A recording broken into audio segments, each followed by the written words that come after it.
जैसे हम मार्केट का अभी मूड देख रहे हैं, कल एक्सपायरी है, लेकिन आज हम जैसे देख रहे हैं कि फेड का मीटिंग का भी हम अवेट कर रहे हैं और उसका एक असर हम मार्केट में आज देख रहे हैं। कैसे क्या लग रहा है कि क्या मार्केट ने फैक्टर इन कर लिया है कि आगे जाके अगर 75 बेसिस पॉइंट्स से भी ज़्यादा शायद हो सकता है तो मार्केट में और गिरावट हम देख सकते हैं? हाँ, नर्वसनेस तो ज़रूर आएगी क्योंकि जो rate hike 75 basis point discount हुआ है, मगर 100 बेसिस का भी एक एक्सपेक्टेशन या डर मैं कहूँगा है सकता है, क्योंकि जितने आपको लोकल यूएस को डेटा इकोनॉमिक शॉर्ट टर्म में जितने मजबूत दिखेंगे उतना रेट हाइक ज़्यादा करने की उनको एक ज़बरदस्ती आएगी। क्यों? क्योंकि अब फोकस पूरा इन्फ्लेशन के ऊपर है। ग्रोथ के बारे में वो अभी बिल्कुल चिंता नहीं कर रहे। ग्रोथ किसी की हालत में भाड़ में जाए ग्रोथ, मगर इन्फ्लेशन को कंट्रोल करना है, क्योंकि 1.5% से 8.5% कोई भी देश उतना एक, जैसे समझिए हमारा एवरेज 7% रहा है, तो 7 से 50% में गया तो इन्फ्लेशन वो हालत है उधर। तो और दिसंबर में सेनेट में इलेक्शन भी है, तो इसलिए पॉलिटिकल प्रेशर भी है फेड के ऊपर कि किसी हालत पे इन्फ्लेशन को कंट्रोल करो। तो नेचुरली अगर रेट हाइक उम्मीद से ज्यादा आती है तो ये भी होता है कि इक्विटी टू डेट में एलोकेशन शिफ्ट होगा और पैसा वापस यूएस, क्योंकि जैसे रेट हाइक होता है डॉलर स्ट्रेंथन होता है, तो नेचुरली जो लोग बाहर निवेश करें वो डॉलर में निवेश करने की कोशिश करेंगे, तो थोड़ा बहुत फ्लाइट ऑफ कैपिटल की डर के कारण एक नर्वसनेस है। पर जैसे ही डेटा आ जाएगा जो भी है 75-100, एक दो दिन के लिए आपको उसका इम्पैक्ट दिखेगा, मगर फिर रेट हाइक का असर रिसेशन को लाने वाला चीज़ है। तो रिसेशन अगर आएगा तो तेल और बाकी कमोडिटीज़ की दाम गिरेगी, तो वो इंडिया के लिए पॉजिटिव चीज़ है।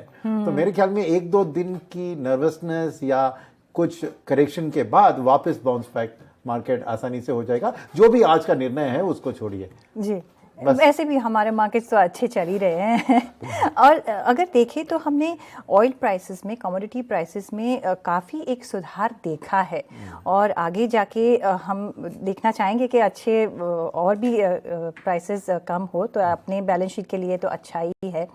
लेकिन जो दूसरा एक सवाल है कि जो भी स्ट्रैटेजी अभी यूएस और मे बी ग्लोबल मार्केट्स में जो इन्फ्लेशन की जो वरी है वो ज़्यादा है अपने कंट्री के मुताबिक, तो पहले उनको इन्फ्लेशन को कंट्रोल में लाना ही लाना है। अगर आ गया तो ग्रोथ आएगा सब्सिक्वेंटली। अपने मार्केट्स को आप कैसे देख रहे हैं? क्योंकि हमारे जो मार्केट्स है, हमारी जो इकोनॉमिक जो स्ट्रेंथ है वो अभी भी बढ़ती हुई दिख रही है। अपने मार्केट्स को आप कैसे देख रहे हैं वीज़ विज़ ग्लोबल मार्केट्स? तो अपनी मार्केट पे एक खास चीज़ याद रखने की ज़रूरत है कि मार्केट में करेक्शन शुरू हुआ था अक्टूबर लास्ट ईयर में, जब तेल की दाम बढ़ने लगी थी, राइट? तो जब $60 से तेल $125 तक गया और जब 125 पे पहुंची सब लोग 150 की बात कर रहे थे। तो अक्टूबर टू जून इस पीरियड में एक राइजिंग ऑयल प्राइसेस के टाइम में 2.5 लाख करोड़ एफआईएस ने पैसा वापस अपने देश को यहां से निकाला था, राइट? अब जुलाई 1 से वो पैसा वापस आ रहा है, अभी तक 70,000 करोड़ वापस आया है। तो ये पैसा कहाँ गया?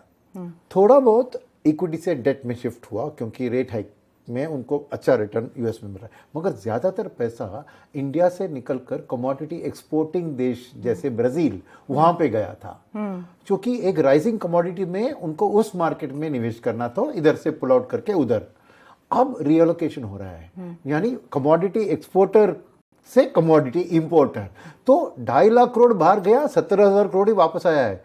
अभी 1.8 लाख करोड़ बाकी आना है। पिक्चर अभी बाकी है, पिक्चर अभी बाकी, और मे बी वो पिक्चर जो बाकी है वो इंडिया ही शायद कंप्लीट करेगी। मार्केट में और एक सपोर्ट वाली चीज है, हमारी 12,000 करोड़ महीने की एसआईपी की बुक। एग्जैक्टली। तो वो एक साल में वो 1.5 लाख करोड़ आ गया। और उसके अलावा अब तेल की दाम गिरती है तो इंडिया के लिए बेनिफिट देखिए, ट्रेड डेफिसिट गिरेगा, फिस्कल डेफिसिट इंप्रूव होगी, इन्फ्लेशन गिरेगा और कॉर्पोरेट के मार्जिन्स वाइड होगी क्योंकि इनपुट कॉस्ट उनके कम हो रहे हैं। और सबसे ज़्यादा इससे जो इम्पैक्ट होगा करेंसी के ऊपर होगा, क्योंकि ऑयल का इंपोर्ट 83% हम ऑयल को इंपोर्ट करते हैं, तो ऑयल की दाम गिरती है तो उतना हमारा इंपोर्ट बिल भी गिरेगा, तो करेंसी भी पॉजिटिव स्थिति में आएगी। तो एफआईएस को इंडिया एक बहुत अच्छी मार्केट दिखेगी। और ये हिंदी में कहावत है ना कि वर्ल्ड भले ही रिसेशन में जाए, in the land of the blind the one eyed man is king. True. तो इंडिया की हालत है कि अभी एक शाइनिंग स्टार है वर्ल्ड में, क्योंकि अगर रिसेशन के कारण इंडिया की ग्रोथ में कटौती आती है तो 7, 7.5 से 6%, 6.5 तक हो सकती है, पर वर्ल्ड का ग्रोथ तो जीरो में होगा। तो ये 6% ग्रोथ इकोनॉमी, हमारी साइज वाली इकोनॉमी, एक बहुत मैग्नेट की तरह फॉरेन फ्लोज को अट्रैक्ट करेगी। जी सही है। तो सुनील जी, क्या लगता है कि जो हम कमांडिंग पोजीशन में अभी जो इंडिया जा रहा है, जो उनका रास्ता बना रहा है, उसमें कौन से सेक्टर्स प्ले आउट करेंगे ज़्यादा, और कौन से हमारी जो इन्वेस्टमेंट स्ट्रैटेजी है वो हमको कैसे दिखनी चाहिए, क्या चेंजेस करने चाहिए, कैसे निवेश करना चाहिए?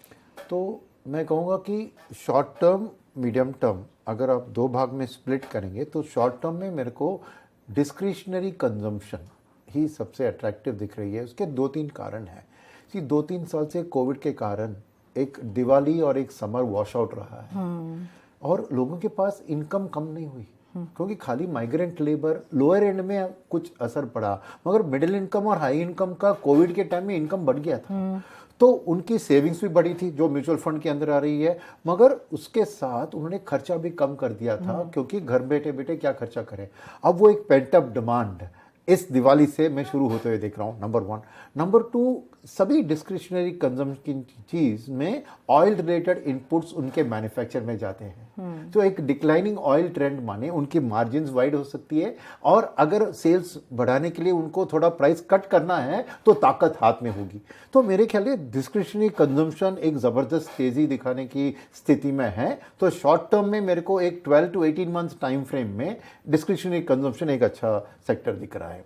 थोड़ा और 3 से 5 साल का टाइम फ्रेम अगर हम पुश करें तो सेकेंड चीज़ जो हो रही है इंडिया में कि गवर्नमेंट ने इस कोविड के टाइम में, इस हादसे के टाइम में भी उन्होंने अपना एक्सपेंडिचर, कैपिटल एक्सपेंडिचर पे बढ़ाया है, मगर रेवेन्यू को बढ़ाया नहीं। तो ये एडवांटेज क्या होता है कि कैपेक्स एक मल्टीप्लायर इफेक्ट देती है जीडीपी ग्रोथ को, और ओवरऑल गवर्नमेंट की कैपेक्स, स्टेट गवर्नमेंट की, सेंट्रल गवर्नमेंट की कैपेक्स, स्टेट गवर्नमेंट की कैपेक्स, और पीएलआई स्कीम के जरिए जो एफडीआई फ्लोस इंडिया में आ रहे हैं, राइट, उसको भी आप लेंगे तो मेरे ख्याल में एक लॉन्ग टर्म कैपेक्स साइकिल आगे बन रहा है। तो कैपिटल गुड्स सेक्टर के अंदर मैं समझता हूं cement, steel, building material, paint, ये सब मल्टीपल सेक्टर्स एक लॉन्गर टर्म में मेरे को अच्छी दिख रहे हैं, मगर दोनों कंज्यूमर डिस्क्रिशनरी और कैपिटल गुड्स के लिए लेंडिंग की ज़रूरत है। तो मेरे ख्याल में बैंकिंग एंड फाइनेंशियल सर्विसेज का बहुत एक ज़बरदस्त हाथ है, क्योंकि अभी एनपीएस भी कम हो गए हैं, उनकी वेल कैपिटलाइज्ड है, और जैसे ही थोड़ा बहुत रेट हाइक होता है तो पूरे लेंडिंग बुक पे वो रेट को हाइक करते हैं, मगर डिपॉजिट में खाली इंक्रीमेंटल डिपॉजिट में वो रेट हाइक करते हैं। तो बैंक भी मैं नेट इंटरेस्ट मार्जिन वाइडन होते हुए देख रहा हूं। तो मेरे ख्याल में banking, financial services, discretionary consumption और कैपिटल गुड साइकिल, ये 3 सेक्टर है जो हमें एक अच्छा, जो कहता हूं मैं ना, मल्टी बैगर वेल्थ क्रिएशन अगले 3 से 5 साल में आपको देने की इनमें क्षमता है। और आपने जो स्टार्टिंग में ये कहा कि अभी ऑफ कोर्स इक्विटी मार्केट्स तो फ्लरिश हो ही रहे हैं, लेकिन डेट मार्केट में भी हमें देखना चाहिए, क्या उसमें भी थोड़ा निवेश रखना चाहिए, इंक्रीज करना चाहिए? देखिए, डेट मार्केट में 2 तरह के, एक होता है कि एक सेफ्टी की एलोकेशन आप लिक्विड ऐसे स्कीम में अपने शॉर्ट टर्म खर्चे के लिए, कुछ अनएक्सपेक्टेड के लिए रखना, वो एक बात होती है।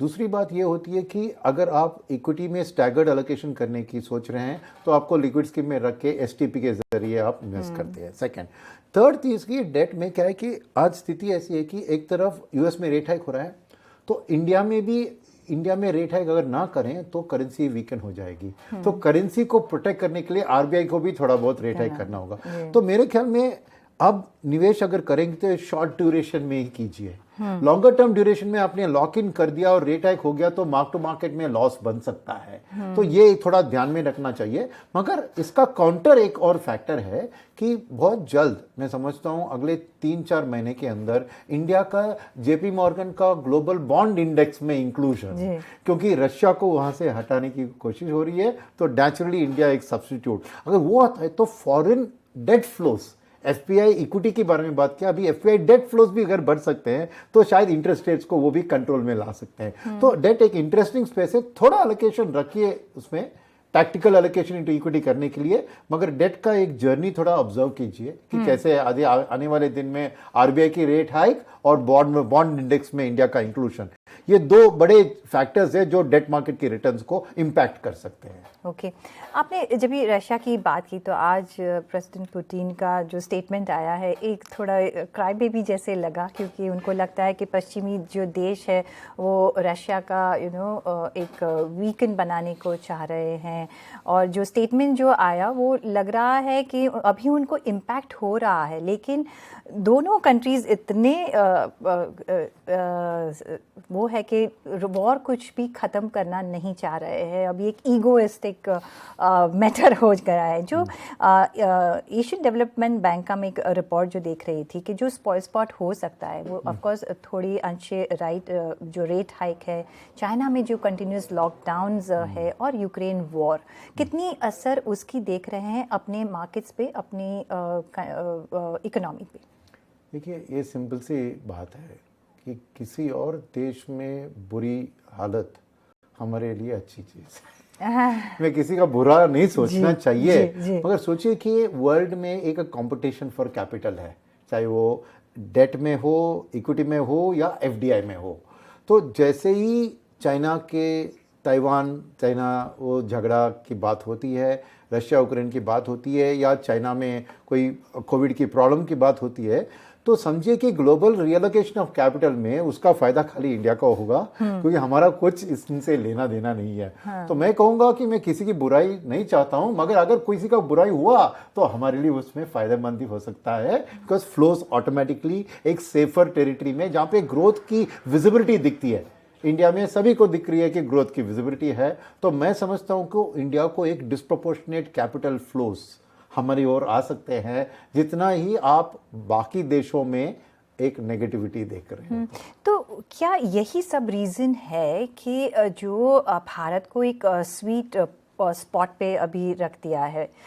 जो भी एफर्ट हुए हैं वो समझिए कि मे बी दूसरे देशों की वजह से हमको एक तो सपोर्ट मिला है, चाइना मेनली, लेकिन जो हमारे स्ट्रैटेजिक रिफॉर्म्स भी है वो भी अभी काम आने लगे हैं, जिसकी वजह से हम भारत को ये पोजीशन में देख रहे हैं और आगे जाके बढ़ता हुआ देखेंगे। ये स्वीट जो पोजीशन है हम कितना मेंटेन कर सकेंगे अगर चाइना बाउंस बैक करता है फ्यूचर में, जो करेगा may be 1 year down the lane, 2 years down the lane, लेकिन क्या हम ये पोजीशन मेंटेन कर पाएंगे आगे जाके? हाँ बिल्कुल, क्योंकि चाइना में ये आपने बताया कि कोविड का हालत, चाइना वर्सेस यूएस की झगड़ा की एक प्रॉब्लम, ये सब शॉर्ट टर्म है। ये लॉन्गर टर्म में दो चीज़ चाइना में हो रहे हैं तो उनके लिए अच्छी नहीं है। वो एक ये है कि उनकी वर्किंग एज पॉपुलेशन डिक्लाइन हो रही है हर साल। 2017 में ये शुरू हो गया ये प्रोसेस, तो क्योंकि उन्होंने one family one child policy को इम्प्लीमेंट कर दिया, तो चाइना का जो स्ट्रेंथ था पिछले डिकेड में लेबर सप्लाई, वो उनकी अभी वीकनेस बन रही है, क्योंकि लेबर सप्लाई धीरे धीरे गिर रहा है। तो कोई भी नया निवेशक एक फैक्ट्री कारखाना अगर चाइना में लगाने की सोच रहा है, उसको डर है कि 10 साल के बाद मेरे को शायद एडिक्वेट लेबर सप्लाई नहीं होगा, वो एक बात। सेकंड इज, चाइना की जो ग्रोथ के पीछे उनकी पर कैपिटा इनकम $2,000 से $10,000 तक पहुंच गई है, बट ये पर कैपिटा इनकम की बढ़त पर कैपिटा वेजेस की भी बढ़त हो गई है। तो इंडिया में पर कैपिटा वेज और $4,000 से नीचे है, मगर चाइना का $10,000 के करीब है, यानी 40% हमारी कॉस्ट है labour cost compare to China. तो एक वर्ल्ड में जो भी पहले मैन्युफैक्चरिंग चाइना में करता था, वो अभी चाइना +1 में इंडिया को देख रहा है, क्योंकि इंडिया की लेबर पॉपुलेशन 2050 तक हर साल बढ़ने की एक उम्मीद में है, क्योंकि हमने कोई फैमिली प्लानिंग इंप्लीमेंट नहीं किया। तो इस चीज के कारण labour supply, second cost of labour, और तीसरी चीज हमारे पास स्किल्ड लेबर, क्योंकि हमारी एजुकेशन सिस्टम इतनी बेहतरीन है, ग्रेजुएट सप्लाई इंजीनियरिंग, तो इसके कारण इंडिया में एक बेसिक स्किल, इंटरमीडिएट स्किल या एडवांस स्किल में सब जगह में हमारे पास लोग की एक एडवांटेज है जो बाकी देश के पास नहीं है। तो इंडिया में मैन्युफैक्चरिंग का एक न्यू रेवोल्यूशन शुरू हो रहा है, और 2030 के अंदर आज के 15% शेयर ऑफ जीडीपी से 20% शेयर ऑफ जीडीपी मैन्युफैक्चरिंग बढ़ सकती है। तो इसीलिए मेरे लिए अगर चाइना की वापसी होती है, फिर भी ये चीज के कारण इंडिया का जो मार्केट शेयर बढ़ रहा है एक्सपोर्ट्स में, वो बढ़ता ही रहेगा। तो ये लॉन्ग टर्म स्टोरी है, जो कि इसके कारण आप देखिए वर्ल्ड में एफडीआई की ग्रोथ सबसे ज़्यादा इंडिया में हो रही है। तो क्या हम ऐसा माने कि जो हम सर्विस इंडस्ट्रीज़ में जो हम पहले हमने प्रोवाइड किया है और उसमें हम आगे बढ़े, अभी एक मैन्युफैक्चरिंग हब भी भारत बन रहा है और उसकी वजह से भी एक ग्रोथ स्टोरी हमको एक निकलती हुई दिख रही है। यस, एंड ये एक डिकेड लॉन्ग स्टोरी है, ये 1-2 साल की बात नहीं है। एक बड़ा शिफ्ट हो रहा है वर्ल्ड में। केमिकल्स में देखिए, सेमीकंडक्टर में देखिए, इलेक्ट्रॉनिक्स में देखिए, ये सब चीज़ों में आप इंडिया में मैन्युफैक्चरिंग शिफ्ट होते हुए देख रहे हैं। और ये हमारे लिए 2 एडवांटेज बन देगी, एक मैन्युफैक्चरिंग में, और एक जॉब मैन्युफैक्चरिंग में क्रिएट होता है तो 1.8 जॉब उसको सर्विस करने वाली सर्विसेज सेक्टर में बढ़ती है। तो मेरे ख्याल में मैन्युफैक्चरिंग और सर्विस दोनों हाथ मिला के आगे बढ़ाएंगे इंडिया की जीडीपी को। और 2300 है इंडिया का पर कैपिटा इनकम आज, और अगले डिकेड में मैं वो 5000 तक जाते हुए देख रहा हूँ। तो उस ग्रोथ के पीछे डिस्क्रिशनरी कंजम्पशन की ग्रोथ आप करीबन 18 to 20% per annum refrigerator, consumer durables जैसे घर, ऑटो, गाड़ियाँ, इन सब की ग्रोथ बहुत तेजी से बढ़ते हुए देख रहे हैं। तो किसी ने कहा है that this is the decade of India. Of course, हाँ, वो एक